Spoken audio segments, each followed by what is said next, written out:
Hello. Welcome to the Bore You to Sleep podcast. The podcast that will hopefully help you get to sleep. I am going to read an open source book, one that is not particularly interesting, but one that is hopefully boring enough to get you to sleep. Tonight's readings come from Winter Sports in Switzerland by E.F. Benson.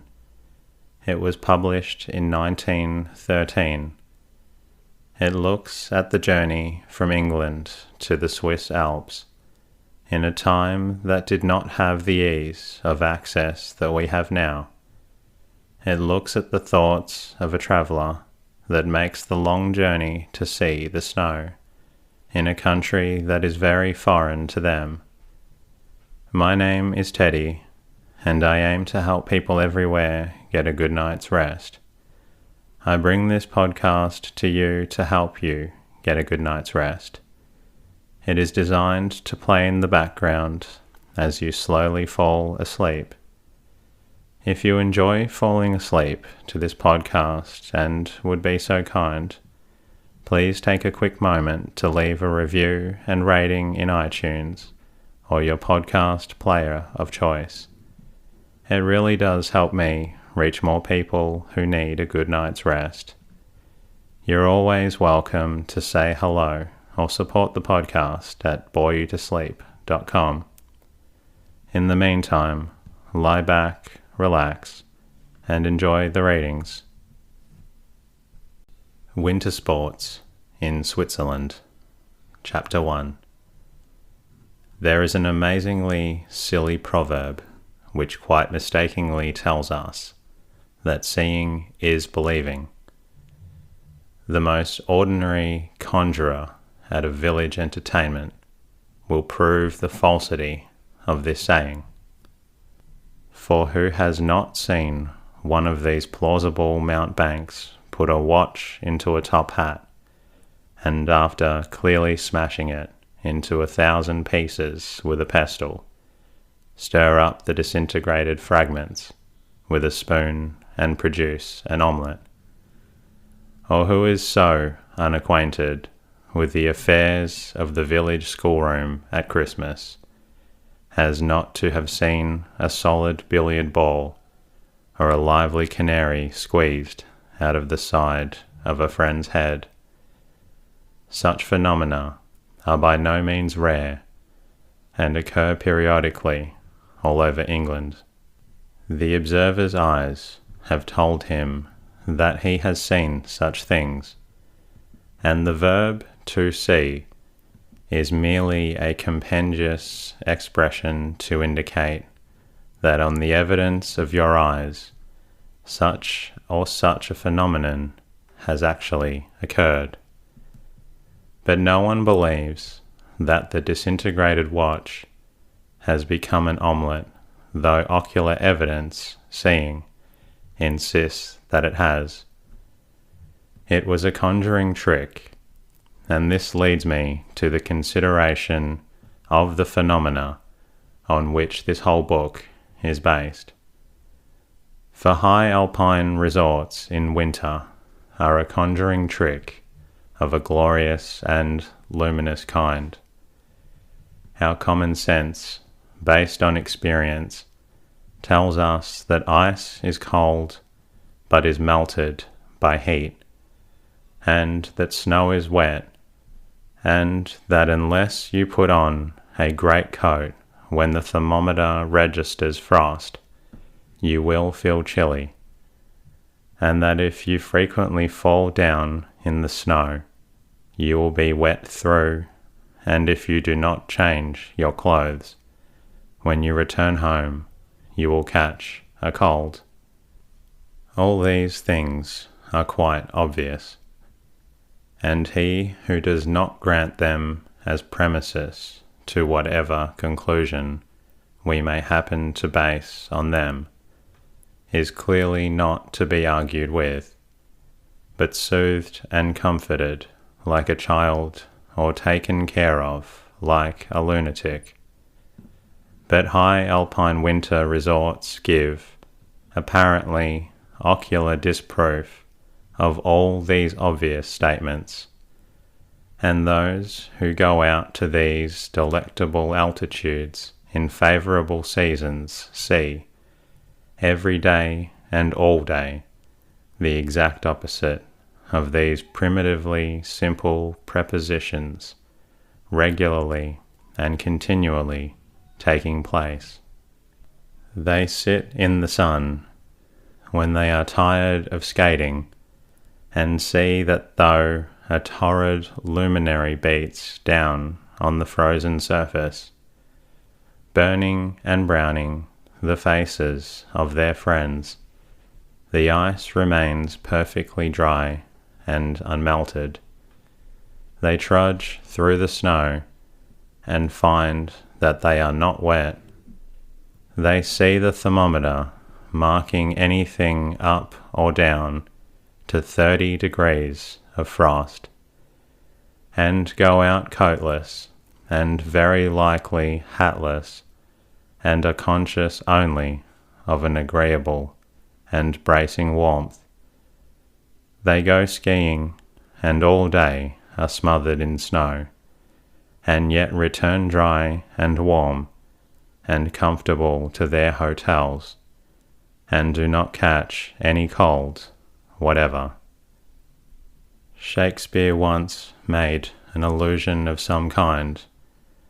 I cannot look all through his plays to find it, about hot ice, meaning to employ a nonsensical expression. But it is the most striking testimonial to the magnificence of his brain that all he ever wrote meant something, although, as in this instance, he designed it not to. For without doubt, he was alluding to what appears to occur at St. Moritz or Marennes. But it is all a conjuring trick, or so these altitudinous are disposed to think, that when they return home to the dispiriting chills of a normal February in England, and find that when the thermometer marks 45 degrees or thereabouts, they shiver disconsolately in the clemming cold. Even when they were out in Switzerland, they found that they hardly believed what appeared to be happening, for they found that if the weather changed, and instead of the windless calm, or a light north wind, the fohn wind blew from the southeast, warm and enervating, then, in proportion as the thermometer mounted, they felt increasingly cold. All these things, though they thought they saw and felt them, were of the nature of a conjuring trick, and they never, after their return to the lowlands, really believed them. It was obviously impossible that they could have felt warm and dry after being rolled in the snow. It must have been an illusion, capable of immediate disproof, if they now went out without a coat, or sat down on a snowy London pavement. A pleasant illusion, no doubt, but clearly an illusion. It was like the omelette emerging from the top hat, into which a watch had, only a moment before, been placed and pestled. And if those who think they have experienced these phenomena, which so clearly contradict the most elementary laws of nature, cannot fully believe in them when they re-enter the chilly spring of England, still less do those who have not experienced them find it possible even them to simulate credulity when the foolish alpinist recounts them. I rather fancy that people who have never been to the high altitudes in winter believe that all those who say they have done so, and come back and tell their friends that sun does not melt ice, and that snow is dry, and that 10 degrees of frost is an agreeable temperature to stroll about in without a coat, are in some sort of inexplicable conspiracy. But the conspiracy is so widely spread now, and is still spreading so fast, that one's remarks on the subject are received with politeness nowadays, though still with incredulity. Some strange wandering of the wits has taken possession of the conspirators, who are otherwise harmless, and such is the force with which their illusion holds them, and so anxious are they that credence should be given to it, that they employ some sort of skin dye to add completeness to their strange tales, and appear with brown hands and faces when they come back to the anemic metropolis. They are clearly the victims of some obscure but infectious derangement of the brain, of which the chief symptoms are those strange illusions and an immense appetite. And as I have said, the victims of these illusions, before they have spent many days in England, are already themselves wondering whether all these things were so, or whether they were but the fabric of a pleasing dream. But they make plans to dream again about the middle of the ensuing autumn, and for the most part find that the vision is recapturable. It is all great nonsense, but if you take a suitable ticket at a suitable time of the year, and go where that ticket will allow you, the nonsense is found to be recurrent. I do not know whether ice and snow, and all the forms of the radiant frost, as Shelley calls it, are in themselves more beautiful than the spectacle to which we are accustomed of an unfrozen world, or whether it is merely because we are unused to the gleams and sparkle of these whitenesses, that we find them so entrancingly lovely.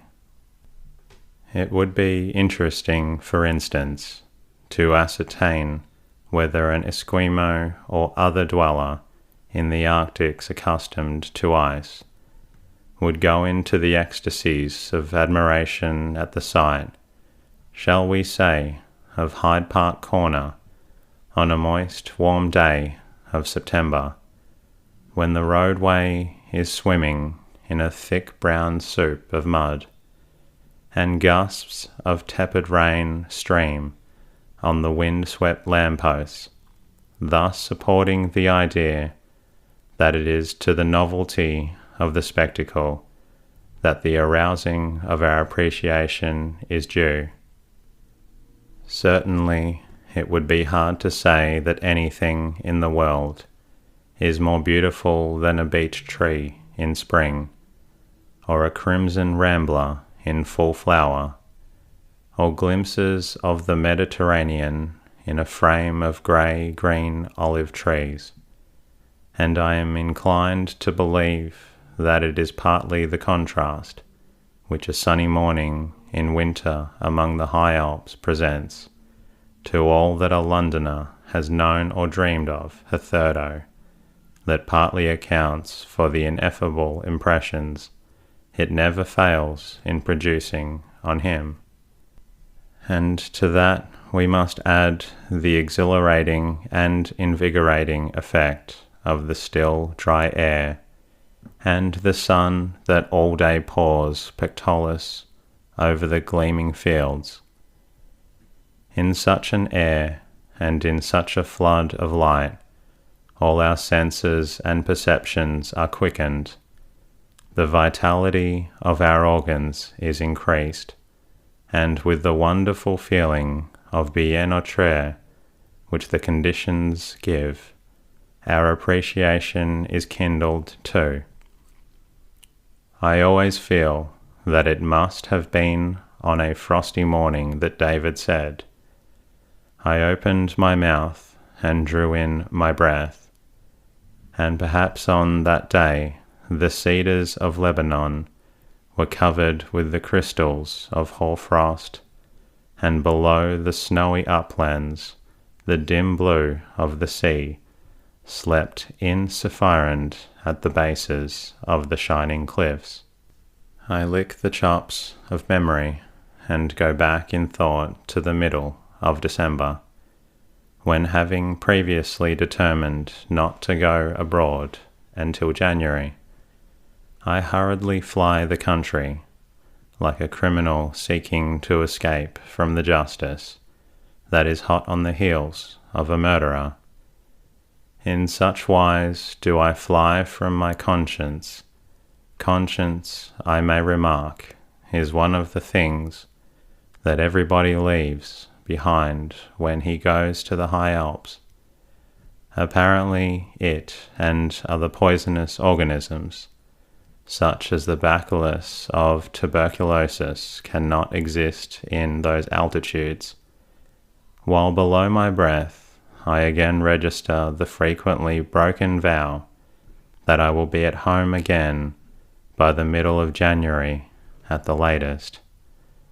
For indeed it seems impossible to tolerate London any longer just now. The fogs have begun. These are the excuses with which I seek to stay the protests of conscience before I fly from it. And for 3 days last week we lived in a thick and ominous twilight of dusky orange, tasting heavily of soot and sulphurous products. At intervals of copper-coloured plate showed itself above the house roofs, and oh, to think that this means metallic circle was indeed none other than the hot radiant giant that in the happier climes was rejoicing to run his course across the turquoise expanse of cloudless sky, that this remote and meaningless object was the same that sparkled on dazzling peak and precipice, and turned the untrodden snows of sheets of diamond dust. Then, after 3 days of Stygian gloom, the fog was dispersed by a shrewd and shrill north wind, and for a whole morning snow fell heavily, which, as it touched the pavements and roadways of town, more than usually befouled by the fog, turned into a base and degrading substance resembling melting coffee ice. The streets swam in the icy treacle of it, and motor buses and other ponderous vehicles cast undesired helpings of it at the legs of foot passengers. After the dispiriting day, the weather changed, and a tepid southwesterly gale squealed through the streets. This was too much. I bought a quantity of what is known as sermon paper and 2 new stylographs, which was another sop to conscience, and implied the intention of working out in Switzerland, and made a few hasty and craven arrangements on the telephone, and slid out of Charing Cross Station at 2:20 p.m. precisely the next day, leaving conscience, like an abandoned wife, sobbing on the platform. Now, while journeys, whether on land or sea, are apt to be but tiresome businesses when they are undertaken at the call of some tedious errand, they are vastly different affairs when they conduct the traveller to joyful places and delectable pursuits. They are coloured by that which awaits him at the end of them, like the sweetness of sugar permeating tea, and this particular progress is to me full of romantic happenings. Dusk is already closing in before I reach the coast, and as the train halts on the hill above Folkestone, before being towed backwards down to the harbour, I can see the lights beginning to twinkle in the town and along the pier, which is surrounded by the great grey immensity of the wave-flecked sea. A fine rain is falling dismally, and I hurry across the slippery quay as I am weighed down by an enormous great coat, the pockets of which, I am sorry to say, are salted by various packets of cigarettes, which is why I wear it, and I stagger under the weight of a suitcase, sooner than part with which I would die. For the French or Swiss railway companies often, no doubt with humorous intent, arrange that the traveller's large luggage shall not arrive for 24 hours or so after he has got to his destination, and in less experienced years I have packed my boots and skates in these detained trunks, and have been obliged to wait on savage inaction till the railway company has come to the end of its joke, just as one waits for the end of a long funny story. Not so now. My inseparable bag contains my large and cumbrous skate-shod boots as a first charge, and after they have been stowed, the mere necessities of life, like clothes and dressing case, as opposed to its joys, fill the rest. Even in the harbour, the steamer sways with the backwash of the heavy seas outside, and the mooring ropes squeak and strain to its unease. I stick in the narrow gangplank that conducts its precipitous incline to the deck. At least the corner of my suitcase does, which is part of my identity. A faint and awful smell of red plush sofas and cold beef comes up the stairs leading to the saloon. The tarpaulins rigged up along the open passage between the decks flap uneasily and are buffeted by the rain-soaked wind, and sailors hurry about with white japanned tin objects in their hands. All this sounds dismal and dispiriting enough, but such incidents, I repeat, take their colour from that to which they lead the traveller, and when bound for Switzerland, they are all haloed in a vague, pleasurable sense of excitement and romance. We put out on the turbulent and windy sea, and as we round the end of the pier, the whole boat shivers as a great white-headed wave strikes her. It is cold and wet on the back, but I have to linger there while the cliffs of my beloved native land vanish into the grey of the swift oncoming night, and feel a perfect glow of enthusiasm at the idea of not setting eyes on them again for another month or so. And already I am beginning to be doubtful whether I really made a vow to be back by the middle of January. I pass rows of silent figures with closed eyes reclining on deck chairs in the more sheltered corners. Then the whole ship makes a scooping curtsy into the trough of a wave, and the water pours sonorously onto the deck. Shrill whistles the wind in the rigging, and a raucous steam siren proclaims to the all traffic in the channel that we are off to Switzerland to skate, having left our conscience at the white cliffs of England behind us, and not caring two straws at this delightful moment as to whether we ever see any of them again.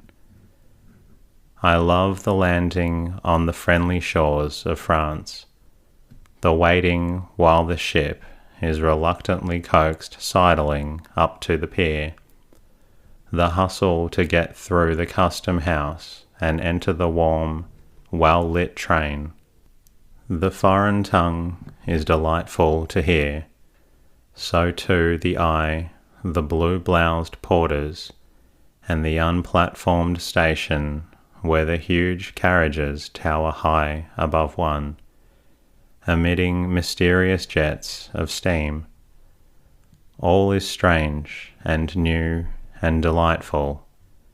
The engine of unaccustomed build and outlandish voice, the grey upholstered compartments with their hot carpeted floors, the restaurant car with bottle-filled racks, where presently I sit, part of a moving pageant of eating and drinking as we shriek through stations and scour, with ever-increasing velocity, through the darkness of a stormy night. At Leon, mysterious jugglings take place. Another string of carriages is slowly shunted on to our train, to the accompaniment of many cries of warning and encouragement, of waving of lanterns, and the buffers come home with a soft thud. We cast off our tail, lizard-like, which is hauled away to travel divergently to Basel, and soon we are thundering on again by the more direct route to Bern. At some timeless hour a long halt is made, and compartment doors are flung open, and the sonorous proclamation of the arrival of Les Messieurs de la Dune.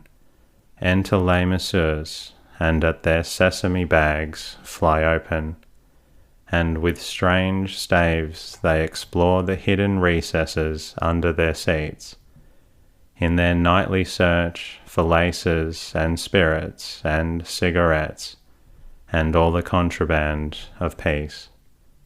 Soon this complimentary visit is over. The green shades are adjusted again over the lamps, and the vibration and rhythm of the racing wheels mingle and blend themselves into the blurred edges of dream. I do not wake until we are actually slowing down to enter Bern, that city just so famous for its bears, its president of this delectable republic, and its terrace from which the eager tourist vainly scans the impenetrable clouds which invariably scream from his view of all possible glimpses of the mountains of the Oberland. Whenever I arrive at Bern, it is always a grey, chilly morning, just above freezing point, so that the icy sheets are half slush. At first, this used to depress me, with ominous forebodings of a thaw at the higher altitudes. Now I know that all the winter through it has always just thawing at Bern, and that the sky there always is heavily beclouded. I think a sunny, frosty morning there would cause me some considerable anxiety, for it would imply a complete upset of climatic conditions, and midsummer might be expected to hold its abhorred sway on the heights. So in perfect equanimity, I climb back again into our train, heated to the temperature of the second hottest room in a Turkish bath, and we jog in more leisurely fashion through the half-frozen villages towards the Lake of Thun. These villages are mainly composed of houses taken from the larger-sized boxes of toys, with stones fastened down on their wood shingle eaves to prevent their roofs blowing away, and with staircases clearly built for ornament and completely unpracticable, climbing up the outside of their walls. Stations and banks and hotels seem to be constructed with a view to moderate permanence. The rest are clearly so made that they can be taken up and planted down somewhere else. Then, as we emerge onto the edges of the lake, higher hills begin to tower across its steely grey levels, and rifts in the clouds that shroud their heads and hunched their shoulders show glimpses of sun that shine on the whiteness of the snow. And that concludes tonight's readings. I hope you're feeling drowsy. If you're not drowsy yet, please feel free to listen to another episode. Until next time, good night.